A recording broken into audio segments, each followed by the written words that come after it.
Assalamualaikum warahmatullahi wabarakatuh. Perkenalkan, nama saya Sri Wahyuningsi dari kelas 1A D4 Akuntansi Manajerial dengan NIM 461214. Kali ini saya akan membahas atau mereview video di Endgame, yaitu narator bangsa harus bisa berimajinasi.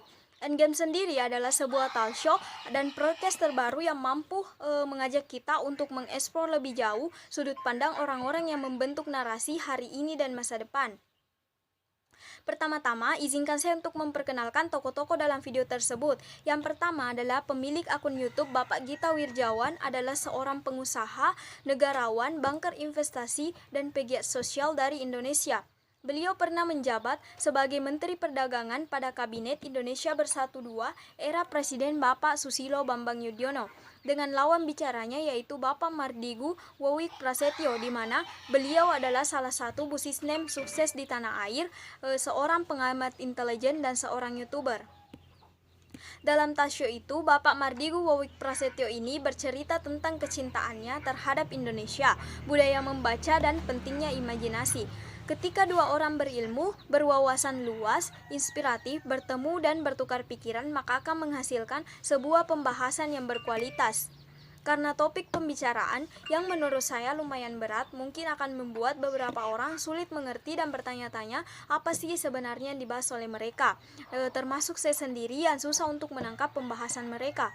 Tetapi untuk memenuhi salah satu tugas mata kuliah saya di pendidikan Pancasila, maka saya akan menjelaskan sedikit apa yang saya tangkap pada podcast tersebut. Jadi, untuk sebelumnya saya memohon maaf jika terdapat sebuah kesalahan maupun kekurangan yang mungkin terjadi ketika saya menjelaskan. Di awal video, Bapak Mardigu Wowik Prasetyo sudah memberikan inspirasi di mana beliau menceritakan mengenai masa kecilnya, yaitu beliau bercita-cita ingin sekolah di Amerika dengan nilai yang pas-pasan, ditambah beberapa orang yang tidak yakin akan hal itu dan mengatakan bahwa hal itu tidak akan mungkin terjadi. Tetapi karena keyakinannya, beliau bisa dan mampu sekolah di Amerika.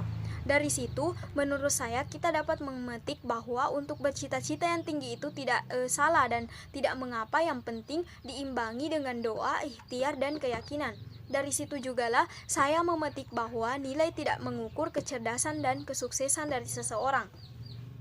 Hal lain yang saya petik adalah sesuatu yang harus mesti selalu ditanamkan, yaitu kecintaan kita terhadap Indonesia. Dari video itu saya juga mendapat edukasi baru bahwasannya pada saat penjajahan, bangsa Eropa bukan hanya mau mengambil rempah-rempah tetapi juga mau mengambil budaya logam dari kita, di mana pada saat itu budaya logam Nusantara adalah yang tertinggi di dunia.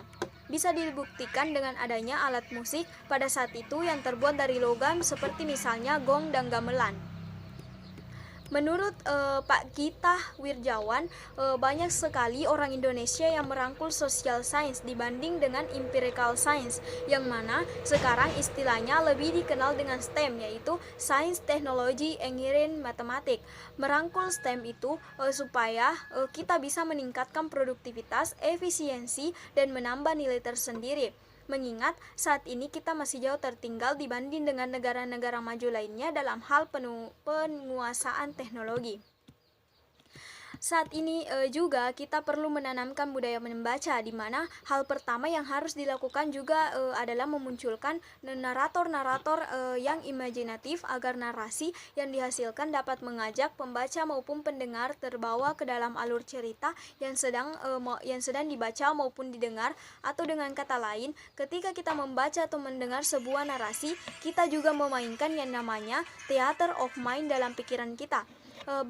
Sekian dari saya, lebih dan kurangnya mohon dimaafkan. Wassalamualaikum warahmatullahi wabarakatuh.